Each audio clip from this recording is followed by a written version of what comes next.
Hello, so last video I made a tutorial about how to make faces using sculpture, but more focusing on primitive shape.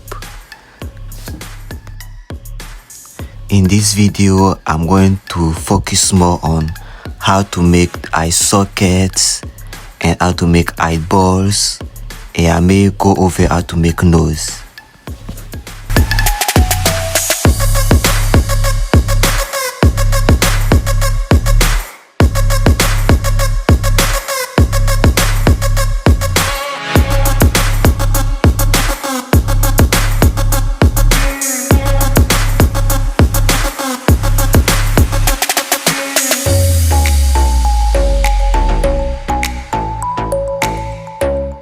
So at this point of the video, I'm making an eye socket using the tool named mask, and I'm also using inverse mask as another tool in the process as well.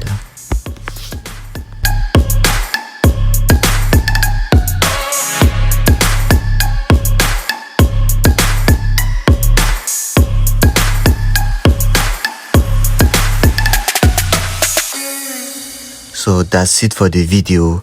In the next video, I'm gonna go over how to make the eyeballs and hopefully the nose. Talk to you later. Bye bye.